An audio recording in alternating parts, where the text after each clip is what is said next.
जाना। Good girl.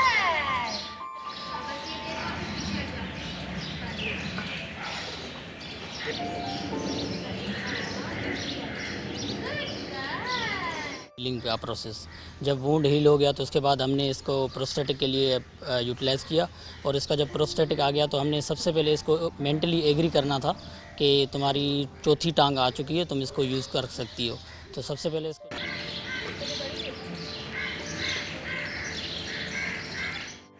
जानवरों को शाबाशी देना ज़रूरी होती है कि तुमने अच्छा काम किया। मेरा रिएक्शन तो ये था, मैं रोना शुरू हो गई थी क्योंकि बहुत ही ज़्यादा वो मेरे लिए वो एक ऐसा मोमेंट था कि मतलब मैं अभी भी सोचती हूँ तो मुझे लगता है कि वो एक ख्वाब था कि वो पूरा हो गया।